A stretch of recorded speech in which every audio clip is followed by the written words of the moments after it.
What's up, Falcon fans? On today's episode, we're going to talk about the Atlanta Falcons versus the Jacksonville Jaguars. If you guys like this type of content, hit that like button. If you guys hate this type of content, hit that dislike button. It will hurt your boy's feelings. Well, maybe just a little bit, but also if you want to do a huge favor for your boy, by hitting that subscribe button, it will help out the empire grow tremendously. So on that note, let's dive into the 7 categories I have for today's episode. Let's get started.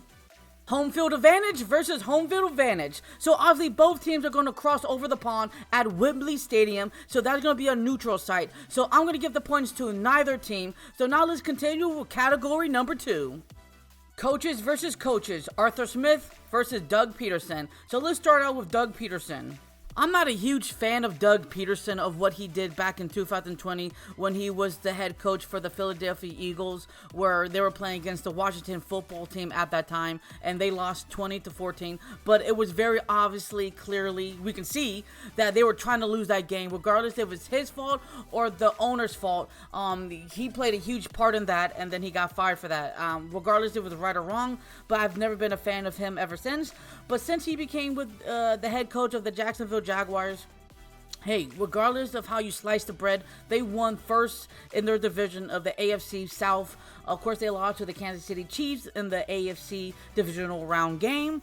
And I know a lot of people are going to say, well, they played in a weak division last season. It doesn't matter. You got to take all your full opportunities that are given to you. And he made it work. So he had a 9-8 record total, and he went to the playoffs. And he beat the Los Angeles Chargers, the Baltimore Ravens, and the Dallas Cowboys. All 3 of them went to the playoffs last season as well. So he can definitely compete and defeat teams that have been into the playoffs.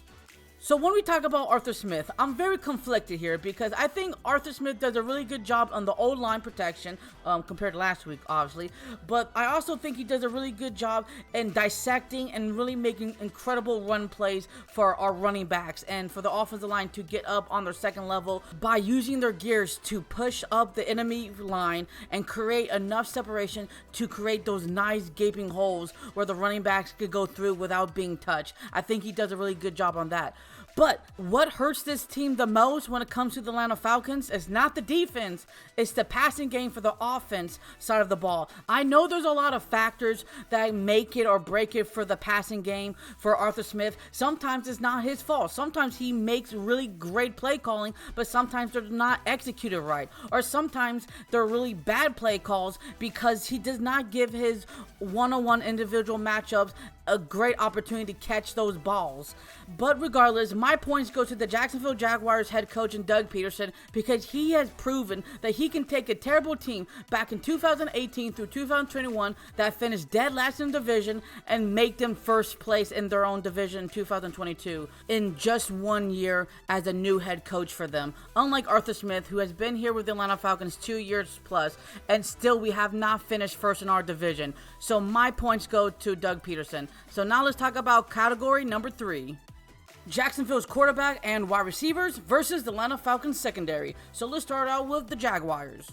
Trevor Lawrence is a really good young upcoming quarterback in the NFL, but for right now in these 3 games, he just looked pretty average. Not too excellent, but not too bad either. He's been averaging 200 yards per game, and the only bad game so far is against the Kansas City Chiefs, but we all know that they are a baller team. But we cannot underestimate their 2 top wide receivers and former Falcon in Calvin Ridley and Christian Kirk, where they both had a pretty good start, even though it's been up and down so far in these past 3 games for them, but they definitely can bounce back, and we should never underestimate them on every given Sunday. But even still, they still have one of the youngest wide receiving corps we're going to face this season because they also have Cooks, Jones, Washington, and Jamal. And when comparing to that to the Atlanta Falcons secondary, it's a little bit more of a different story because they did handle their business against the Carolina Panthers wide receiving corps, even though the Panthers did a good job against the Seattle Seahawks where, they gave their quarterback 300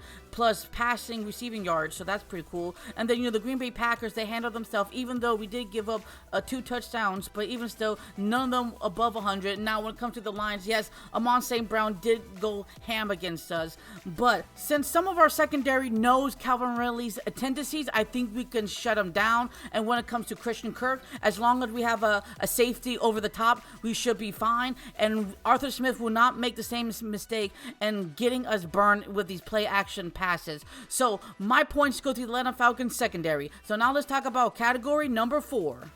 Jaguars running back, tight end, and O-line versus the Falcons front 7. Let's start out with the Jaguars. Their offense is kind of like what the Atlanta Falcons are doing right now, where they have an excellent run game, where they average over 100 yards per game, besides the Kansas City Chiefs game, but they do struggle in the passing game, where they don't allow Trevor Lawrence to really find his footing. He has to throw the ball away, where he's just having, over less than 60% of his completions.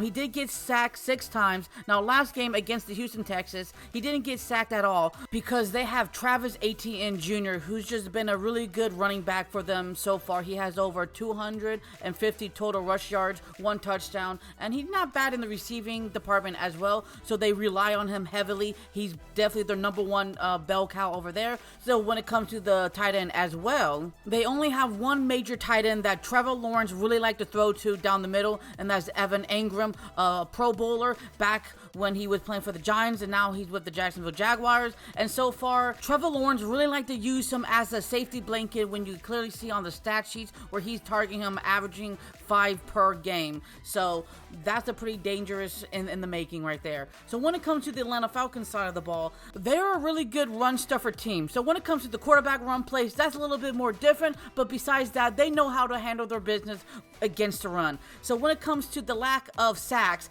don't worry, because they still give you pressures, hurries. They still make the plays to disrupt, the offensive side of the ball. And I also feel like because Jacksonville Jaguars only have one true running back and one true tight end, I'm going to give my points to the Atlanta Falcons, because I think there's more of them that can split the A gap, the B gap, do a lot of crazy fake blitz concepts, really spy on the quarterback, bend the edges, because some of their offensive line for the Jacksonville Jaguars kind of a little banged up against the Houston Texans. So I'm going to give my edge to the Atlanta Falcons. So now let's talk about category number 5. Falcons quarterback wide receiver versus the Jacksonville secondary. So let's start out with the Atlanta Falcons. It's a little bit complicated because the Atlanta Falcons do have a really great wide receiving core at their disposal, but the problem is they have a young quarterback in Desmond Ridder who's still trying to figure his way around the NFL world, as we say. He makes some really great throws, and then sometimes he doesn't. It really depends on the playbook, and also depends on the chemistry between the wide receivers and the quarterback and the timing. And so those are a lot of factors you have to calculate in when it comes to a young quarterback. But when it comes to the Jacksonville Jaguars secondary, they're also a little bit complicated because they're a more aggressive secondary where they like to hit and like to have a lot of man press, and then they do a really good job in pass deflection with 10 in total. Jenkins, Cisco, Campbell, Williams, and Hurdon making sure that the rookie quarterbacks they face so far is not going over the hype and keeping them to a bare minimum, and Anthony Richardson and CJ Stroud. Now when it comes to Kansas City, Patrick Mahomes, that's a given, but they are allowing the number 1 wide receiver targets to get over 70 plus receiving yards per game, and they're also allowing to them getting shredded down the field and big play actions. So I will still give my points to the Jacksonville Jaguars because I think they're just a better secondary going against Desmond Ridder and the lack of creativities for the offensive side of the ball. So now let's talk about category number 6. Falcons running back, tight end, O-line versus the Jacksonville Jaguars front 7. Let's start out with the Atlanta Falcons.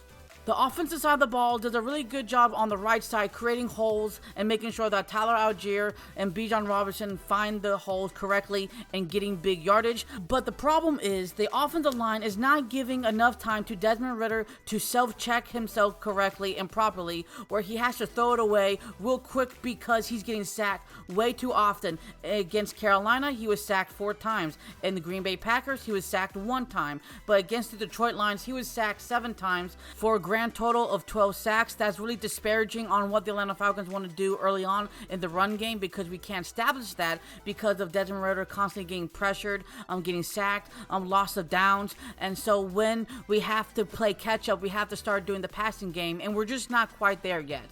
But what I can see, surely but slowly, the tight end and Kyle Pitts and Jonnu Smith and McCole Pruitt are actually getting their reps, and I think later down the line, they're going to become more advanced. So when it comes to the Detroit Lions front seven, we might be lucky, but it depends on how we're going to use that to our own advantage, because last week, the Detroit Lions, their offense side of the ball were banged up, but that didn't stop them.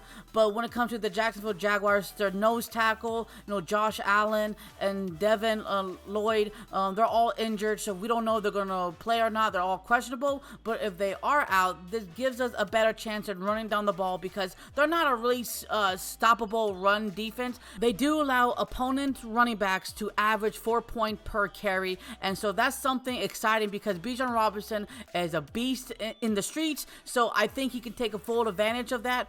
And my points go to the Atlanta Falcons because how embarrassed they were last week, and they're going to rectify it. And also the Jacksonville Jaguars linebackers, 2 starters, might be out. So now let's talk about category number 7. Special teams versus special teams. And we'll start out with the Jacksonville Jaguars. They did a much better job in the kick returns compared to the Atlanta Falcons. But when it comes to the kicking, Brandon McManus, who kicked 3 times, only got 1 in for a grand total of 33 long. The Atlanta Falcons did a much better job. And Brandon McManus is actually a pretty good kicker. He used to play for the Denver Broncos back in 2014 through last season. He's a new guy for the Jacksonville Jaguars now. So obviously there's probably little differences of how he does things in Mile High. But when it comes to the Atlanta Falcons, Younghoe Koo just did a little bit better. 3 attempts, only got 2 complete, and the longest was 48. So I'm going to give my points to the Atlanta Falcons because I think Younghoe Koo will probably hit the goal post a little bit more. So now let's wrap this up. My final predictions is a 23-21 victory. This is going to be a very close, hard game to play.